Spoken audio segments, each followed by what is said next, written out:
Cordial saludo tengan todos ustedes.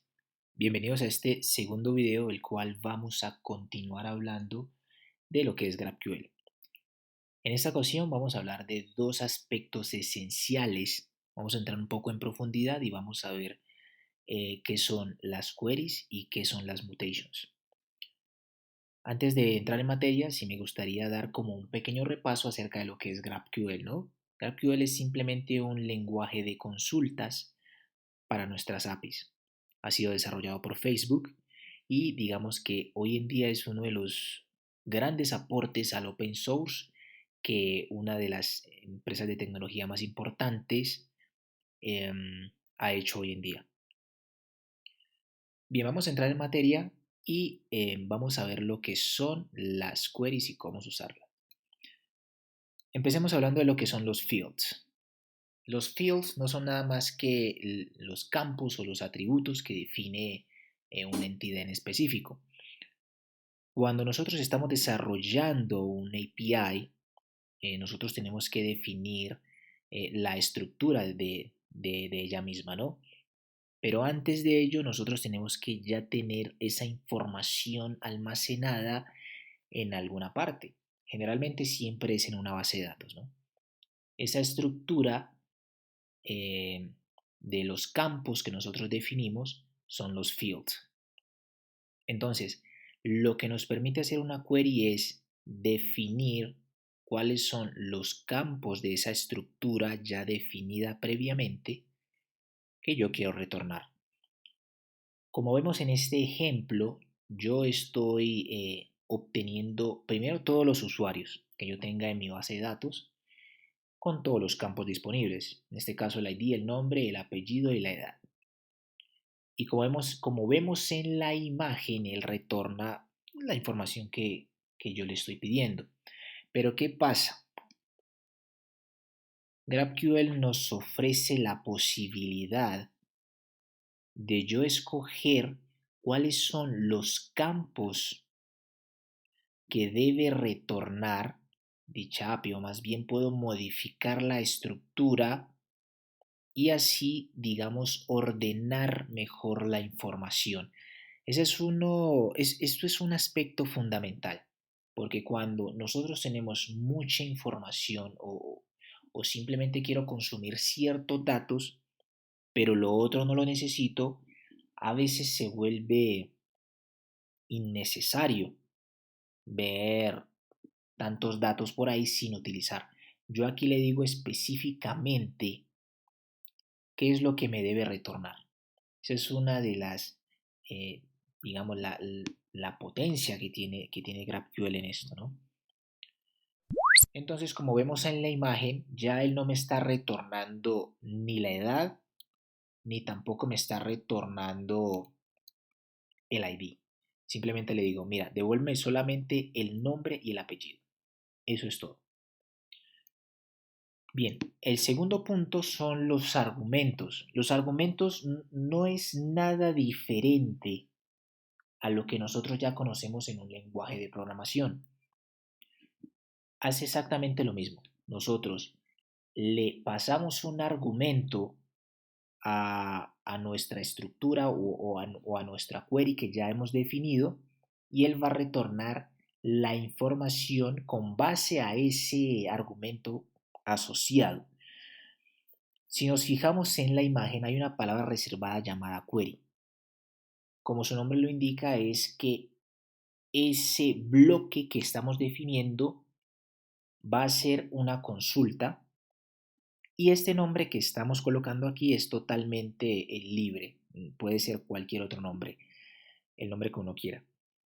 Pero esta palabra que ustedes ven aquí, user, sí ya debe haber sido definida previamente en nuestro backend porque se convierte en una palabra reservada una vez ya estemos usando del lado del cliente para manipular esta información.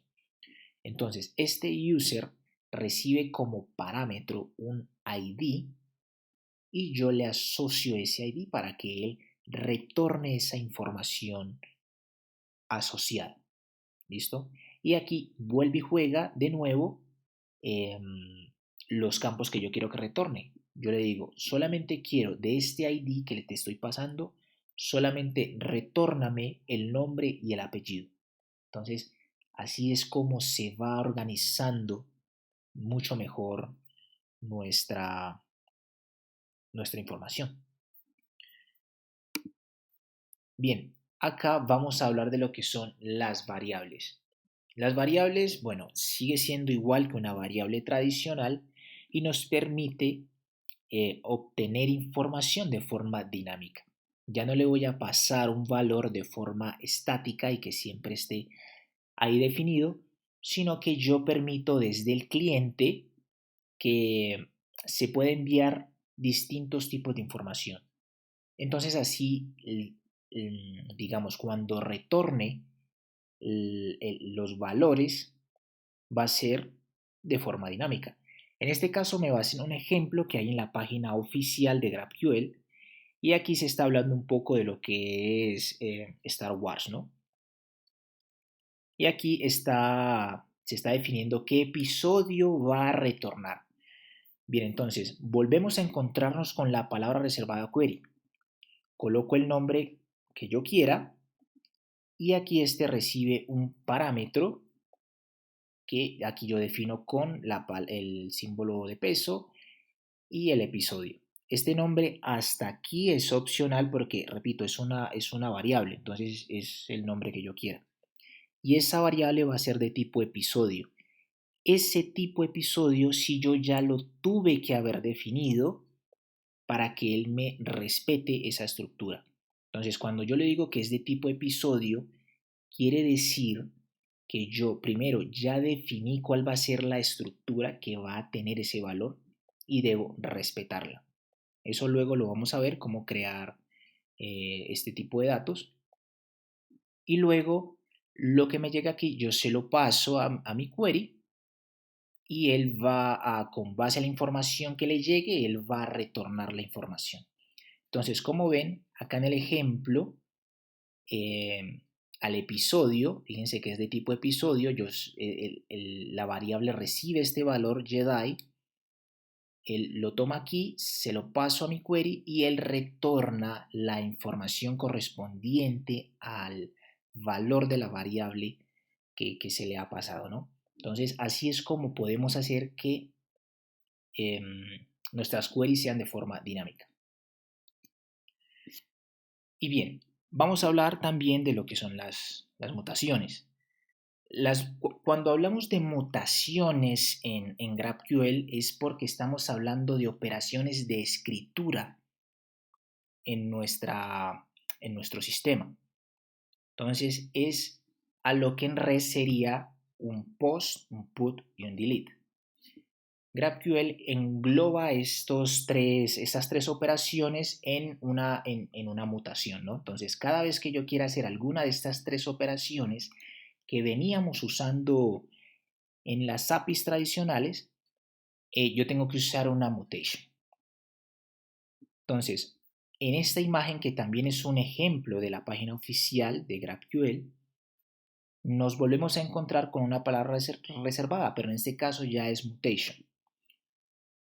Defino la palabra, creo un nombre, coloco un nombre que yo quiera, debe ser pues lo más similar a lo que yo quiero que pase en esa mutación. Y si se fijan, él recibe dos parámetros y los dos son obligatorios. ¿Por qué nos damos cuenta? Porque tiene este signo de admiración tanto en el episodio como en el review. Y vuelve otra vez los tipos de datos en este caso. Esta variable va a ser de tipo episodio y este parámetro va a ser de tipo, variable o parámetro va a ser de tipo review input y va a ser obligatorio. Esos valores yo se los voy a pasar a mi mutation que ya definí en mi backend y dependiendo de lo que me llegue, yo le digo, retórname tanto las estrellas como los comentarios. Entonces él va a retornar esa información. Como vemos acá en el ejemplo, yo le estoy pasando el episodio y le estoy pasando el review. Si se fijan, el episodio es simplemente un string y el review es un objeto. lo que quiere decir que el review es un tipo de dato, se puede decir que es de tipo objeto, y debe respetar esa estructura para que la mutación se lleve de forma efectiva, ¿no? Entonces yo le paso los valores y ya él acá retorna la información que yo le he pedido acá que retorne, ¿no? Yo le digo que me devuelva tanto las estrellas como los comentarios.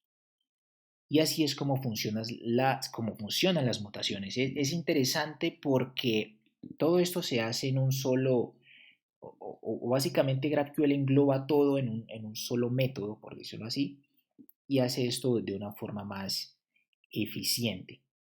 Cabe aclarar, como había dicho en mi primer video, es es una muy buena tecnología porque no tienes que usar tantos endpoints. En un solo endpoint tú defines todo lo que necesitas hacer y esto permite ahorrarle recursos al cliente y no gastarle sus datos porque todo este tipo de operaciones se está haciendo de manera mucho más eficiente.